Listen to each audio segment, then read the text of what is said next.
Imagine waking up in the morning to find that your life savings, enough yesterday to buy a house, can now barely afford a loaf of bread, that your monthly salary is worthless by the time you receive it, that people are carrying cash in wheelbarrows, not wallets. That's not a dystopian fantasy, that's hyperinflation. And it's happened more times than most people realize. We think of money as something stable, something we can count on, but history says otherwise. And the worst hyperinflations didn't just destroy bank accounts, they destroyed governments, families, empires. They burned through societies like financial wildfires, exposing just how fragile our systems really are. You are about to see exactly how 5 countries, 5 real economies, watched their currencies collapse into ash and what it cost them. And as you listen, remember, inflation isn't always loud at first. It creeps in, it whispers. And by the time most people notice, it's too late to run. Let's start in Germany, 1923, the Weimar Republic. After World War I, Germany was crushed by debt. The Treaty of Versailles had slapped the country with over 132 billion gold marks in reparations, an amount so staggering it would have taken generations to repay. So what did the German government do? It printed money, lots of it. At first it seemed manageable. Then prices doubled, then tripled, then exploded. By November 1923, the German mark was virtually worthless. A loaf of bread cost 200 billion marks. People burned cash for warmth. Children played with bricks of currency. Middle-class families watched lifetimes of savings evaporate in weeks. And here's the deeper damage. It wasn't just money that collapsed, it was trust. Once a society loses faith in its currency, everything breaks. Commerce, contracts, savings, salaries, all of it disintegrates. This financial collapse helped pave the way for social collapse. It created the desperation and chaos that gave extremists their opening. Just a decade later, Adolf Hitler seized power, and economic trauma was part of the foundation. Fast forward to Zimbabwe, early 2000s. President Robert Mugabe's government, facing sanctions and economic isolation, launched massive land seizures that wrecked agricultural productivity. The government responded with, you guessed it, the printing press. And once again, the spiral began. By 2008, Zimbabwe's inflation rate was estimated at 79.6 billion%. Prices doubled every 24 hours. The government kept adding zeros to the currency, 10 million, 100 billion, $100 trillion bills. Eventually, they just gave up, switching to foreign currencies like the US dollar and South African rand. And what did it cost? Not just numbers on paper. Hyperinflation wiped out pensions, collapsed industries, and created a generation of economic refugees. Real wealth, land, skills, hard assets, was the only thing that survived. Let's go back in time again. Hungary, 1946. This one is often called the worst hyperinflation in recorded history. After World War II, Hungary was economically shattered. The government started issuing a currency called the pengo and printing it at an insane rate to cover war debts and reconstruction. At its peak, prices were doubling every 15 hours. The inflation rate hit 41.9 quadrillion%. That's a 4 followed by 16 zeros.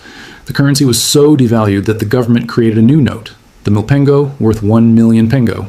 Then a bipengo, worth 1 billion pengo. And still, it wasn't enough. Eventually, the government abandoned the currency entirely and started over with the forint. What did they lose? Everything. Hungary's middle class was annihilated, savings accounts went to zero, and the government lost any remaining legitimacy.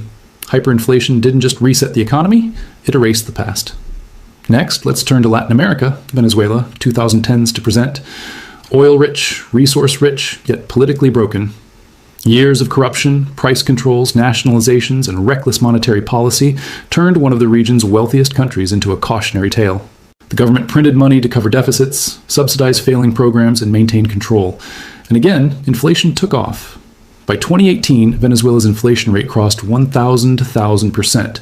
Imagine earning your paycheck and having to spend it that day before it loses half its value. Supermarkets were empty. Barter returned. Doctors and engineers fled the country to work as delivery drivers abroad.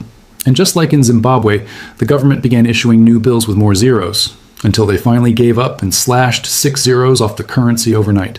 But you can't slash away the damage. Hyperinflation gutted Venezuela's economy, shredded its healthcare system, and turned millions of citizens into migrants. Once again, those with physical assets or access to dollars survived.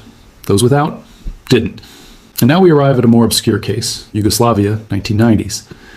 After the breakup of the Soviet bloc and the violent disintegration of the country, Yugoslavia's economy collapsed under the weight of war, sanctions, and mismanagement. In 1993, inflation reached 313 million% per month. Prices doubled every 1.4 days. To try to stabilize things, the government introduced new currencies again and again, each time wiping out old savings. Citizens used German marks and US dollars on the side just to survive. The official currency became a joke, useful only for lighting cigarettes or wallpapering abandoned shops. And underneath it all, the pattern repeats. A government faces crisis. It prints money. Trust evaporates. Currency collapses. Society fractures. Over and over again, different countries, different decades, same mistake. You might be thinking, well, that's history. We're smarter now. We've learned. But have we? Today, global debt levels are at record highs. The United States alone holds over $34 trillion in national debt, and growing. Central banks around the world have spent the last decade printing trillions of dollars to prop up economies, suppress interest rates, and stimulate markets. And for a while, it seemed to work. Inflation was tame. Growth continued. The system held until it didn't. In 2021 and 2022, something changed. After years of low inflation, prices began rising fast. Supply chain shocks, war in Ukraine, energy spikes, and yes, trillions in freshly printed money finally caught up. Suddenly, central banks went from printing to panicking. Interest rates were hiked aggressively, markets wobbled, and everyday people, the ones who didn't benefit from the cheap money boom, began to feel the squeeze. Rent surged, food prices climbed, wages didn't keep up. And for the first time in decades, people started asking hard questions again. What is money? Who controls it? What happens when the trust breaks? We're not in hyperinflation territory yet, but the warning signs are there, not just in prices, but in mindset. In the idea that printing money can solve structural problems, that we can borrow forever without consequences, that central banks will always bail us out. These are dangerous assumptions, the same ones made in Weimar Germany, in Zimbabwe, in Venezuela. The difference now is scale, because never before has the entire global economy been so interconnected, so debt-driven, and so dependent on central bank intervention. If trust breaks now, it won't just be one country, it could be systemic. And that brings us to you. You might not control the Federal Reserve or the European Central Bank, but you do control your exposure, your savings, your habits, your mindset. So what can you learn from the 5 worst hyperinflations in history? First, real wealth is not paper, it's purchasing power. It's land, skills, hard assets, useful networks, and internal resilience. Every single one of these nations saw printed wealth vanish. But those who had tangible assets or could produce value outside the financial system endured. Second, trust is everything. Currencies don't collapse because the ink fades. They collapse because belief does. Once people stop believing that the money in their hand has value, the game ends. That belief can erode faster than most people imagine. And once it's gone, it's almost impossible to rebuild. Third, inflation punishes the unprepared. It moves fast, it compounds, and it hits those living paycheck to paycheck the hardest.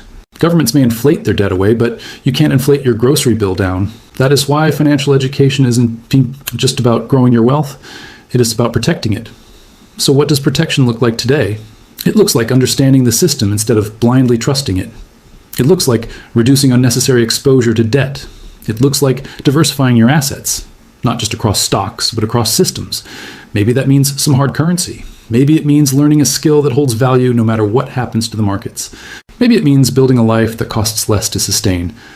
Most of all, it means remembering that inflation is a hidden tax, a form of theft, a slow erosion of your financial freedom, unless you know how to guard against it. The 5 worst hyperinflations in history weren't random events. They were caused by bad policy, by war, by denial, by arrogance, and by the seductive lie that money can be created without consequence. But now you know better. You've seen the pattern. And the next time someone says, "That could never happen here," you'll know exactly how to respond. History doesn't repeat. But if you don't understand it, it'll crush you all the same. If this gave you a new perspective, hit subscribe. History has the answers. I'll show you where to look.